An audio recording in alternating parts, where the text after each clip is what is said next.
Hey gang, Ronan here.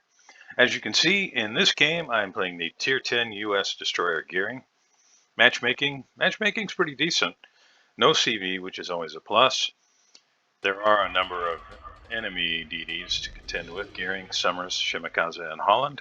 A little bit of radar in the form of the Salem, but all in all, I think matchmaking is pretty darn good. I have spawned south of the Bravo camp, as is my habit. I will see what I can do with Bravo. I don't want to YOLO in, and I don't encourage anybody else YOLO in. In fact, you're going to see someone YOLO in on the red team, and you're going to see the price that they paid for that. If you are spawning center, especially if you are playing a destroyer in a game that has a CV, I recommend caution. Don't vacate the area automatically. You'll see that fairly often. You'll see a destroyer that says, you know what, to heck with this, and he'll either run for the Alpha cap or the Charlie cap. If I had done that, well, just ask yourself the question. Look at where our Shima's at on either side here. We got one that's running outside of Alpha, almost to the 2 line now. We've got another that's on the 9 line now. Neither of them looks like they're threatening for the cap. Now our Gearing is heading for the other Gearing is heading for the Alpha cap, but he's going to be alone. He's got Hindi, Yamato, Republic, but it's a sad thing to say, but it is the truth. It's uncommon that your team will focus destroyers. So if you're playing a destroyer, I really recommend to you that you play as though you don't have anybody else on your team. Because spotting an enemy DD doesn't mean that your team is going to shoot that enemy DD. Very often they're focused on where they can get the most damage. And they're looking at, well, if I drop a salvo here and I blow up a destroyer that has 22,000 HP, I could do 45 or 50,000 damage if I hit a battleship. So here's what I was talking about a minute ago. I don't want to YOLO in. My torpedoes are up, so somebody else's torpedoes are up. I'm going to just focus on backing in, but I'm going to throw some torpedoes out here just in case anybody tries to just run straight into the cap.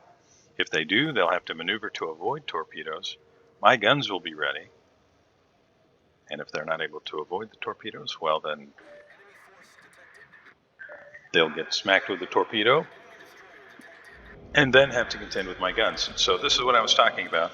You can see I'm reversed into the cap. I fire my guns. Gearing says, well, I got to do what I can to avoid. Eats 2 torpedoes. And from there, it's easy peasy. Just finish him off. Now, it's possible that he got his torpedoes off. So I want to stay angled. I don't want to do anything crazy here. Now, reversing in does a couple things for you. One, it allows you to, what a friend of mine calls pencil up. You're creating the narrowest possible profile in case the enemy's got torpedoes coming your way. It also allows you to accelerate away from the bad guys if they push through here in force. Pretty sure there aren't any torpedoes coming from that direction now, so I'm going to start moving. And why is that important? Well, if you go nose in, you can only reverse so fast, right? If you reverse in, you can accelerate forward much more quickly, which if there are torpedoes coming, allows you a little bit more time to maneuver. And if they're gunning you, you can just stop using your own guns and run forward. Maybe get out of range or throw your smoke out. Either way, I'm able to secure the Bravo cap. And now I'm going to see what I can do at Charlie, because our Shima on that side is, well, you can see he's behind our Petro, behind our Curvers. I'll just say it. The Shima on that side, he just did a pathetic job. I come around the corner and I see the Salem and I'm thinking, oh man, I got to get the heck out of here. But I'm close to the island here, so I can't really accelerate quickly. I don't want to smash into it, because if he radars, I'm going to be eating a lot of shells. Now I can accelerate forward, get behind the island, and try to find some cover here. Uh-oh. Yeah, some of these areas that used to be a pretty much guaranteed safe spot, since they reworked the underwater topography for submarines. There are little things sticking out underneath, and it's much more difficult to maneuver close to islands than it was this time, say 6 months ago.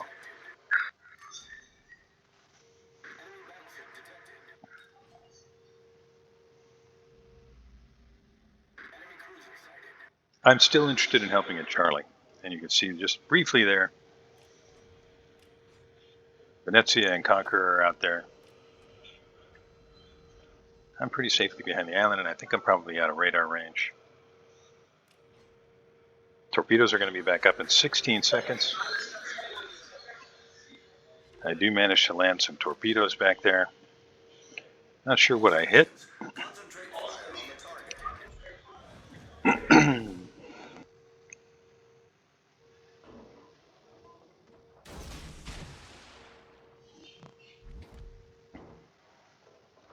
Let's take a look. Is anybody shooting at their Shima? Our Shima's just sitting back there. He's not using his guns. I keep looking, expecting to see some shells. Finally, there are some shells.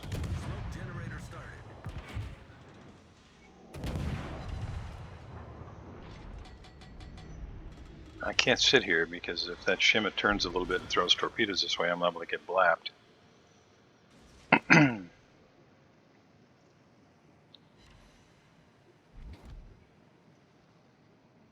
I managed to land one on Yamato. So I can stop here in time to get one more puff of smoke. Yeah. And try to finish off the Yamato.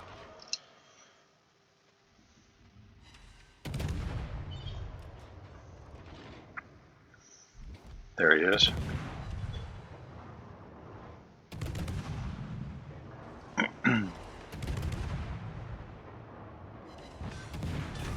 So I managed to finish off the Yamato. You can see our Shima, he's fallen back again.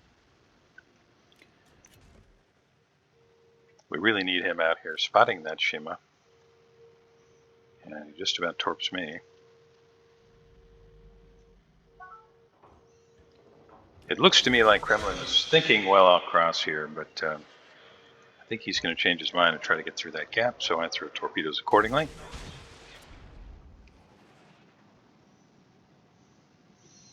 I have to be really careful here. I've got Vermont, Conqueror, Kremlin, all within blapping range. I know there's a Shima out here that outspots me, and our Shima, he's kind of just, and I'm a proponent of staying out of sight.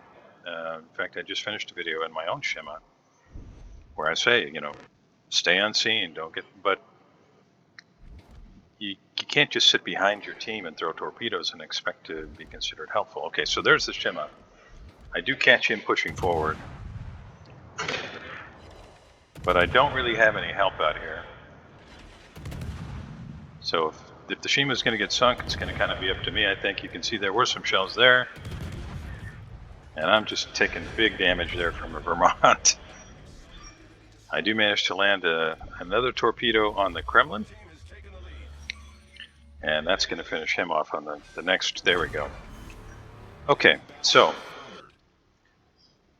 I did what I consider the Shima's job, spotted the enemy Shima and finished him off, and managed to survive despite the fact that I had a Vermont sitting kind of on top of me with his guns aimed this way, and a Salem chasing me. There's the Salem radar. Throw these torpedoes out in case he turns in, which he probably will. But we'll see. All stations, concentrate fire on the target. Vermont finishes off the other friendly gearing. And his radar lasts a reasonable amount of time, so I'm just going to stay penciled up. His aim does not seem particularly good. I think he's going to outrun my torpedoes. It's going to be close, but he's going to outrun them. But I've gone dark now, so I really need to turn and get away from his continuing fire. Now you'll notice I didn't repair. It's because I'm not detected. And he could still blind fire me. And if he did blind fire me and start a fire, I could burn down. So I'll deal with the broken engines. I know his radar is on cooldown, was thinking about smoking right here and just starting to gun, but Shim is running behind the island again, and he's going to go dark. So I'm the only eyes they have on this side, our team. But you can see the Republic, the Thunderer, and the Shima, they're all in a straight line behind the island. Which isn't going to, so none of them are able to get guns on the Salem right now. I'll try and get some torpedoes on this Conqueror.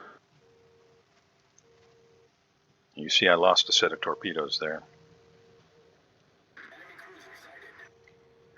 So we are down to 6 ships. Bad guys are down to 6 ships. We have a commanding points lead based on the fact that we've had 2 caps for a long time, and the bad guys don't have any.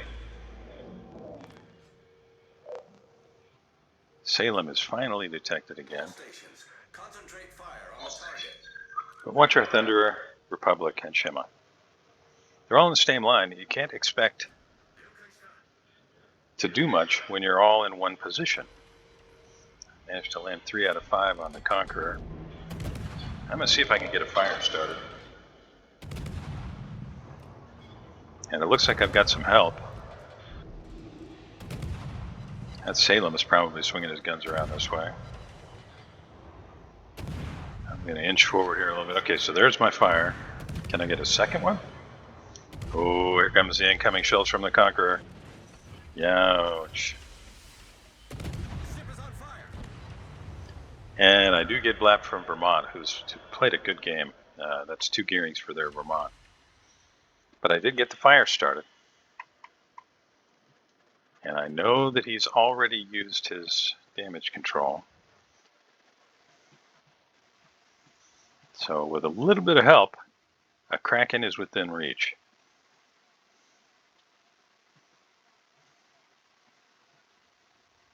These Thunderer shells do about 9,000 damage. Maybe my fire can finish them off. And that's exactly what happened. I picked up the Quacken there. I feel pretty good about that. I think I let my frustration show a little bit here in the chat, but only a little.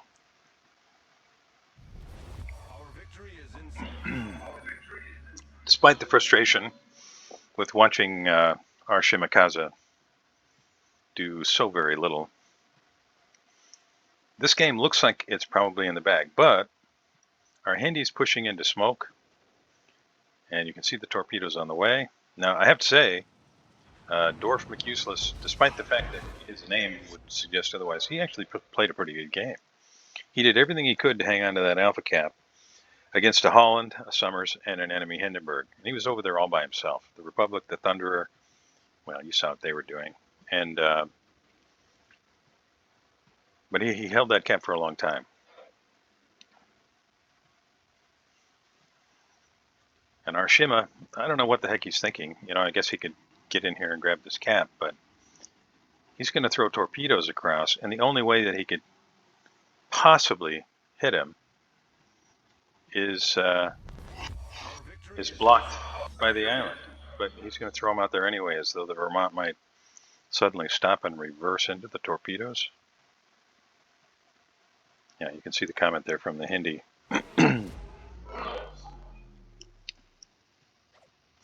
Now, I have to say, you know, maybe I jokingly will type in the chat sometimes, you know, when people say, well, you know, that couldn't, well, maybe it was your AOL dial-up connection. You know, not everybody has a great cable connection. Some people's connection isn't very good. And that makes it a little bit more difficult to play the game aggressively or well. Our Yamato is going to eat a whole lot of torpedoes here, but he does finish off the Vermont. And he doesn't get sunk, and he just continues to push forward to get away from the destroyers.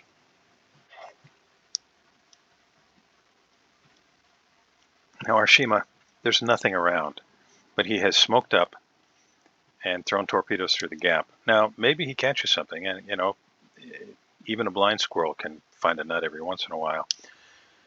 But why smoke up? There wasn't anything there. And now it's just, okay, guys, we're going to get the Charlie cap. We've already got the Bravo cap. Everybody just live.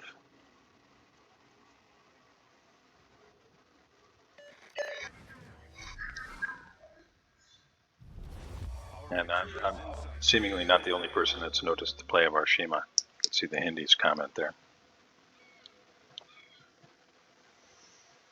Red DD is now in Bravo, and Yamato is wisely just sailing straight away. Just got to survive. Yeah, there are 5 minutes left in the game, but as long as we can hang on to this one cap, because of the incredible disparity of points, I think we're probably fine.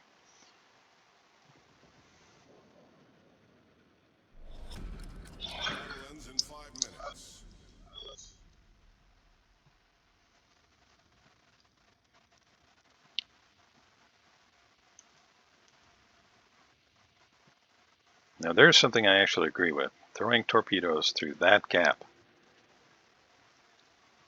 We know there was a DD in there. If he pushes straight through, maybe you catch him.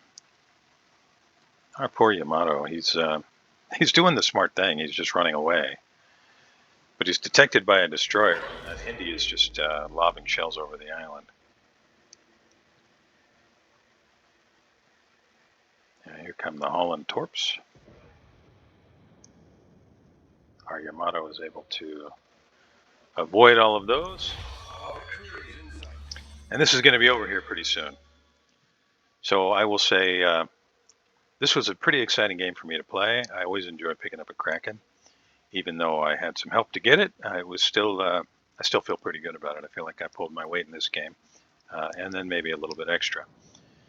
Thank you very much for joining me. I really appreciate it. If you enjoyed this, please consider liking and subscribing, and I'll see you next time.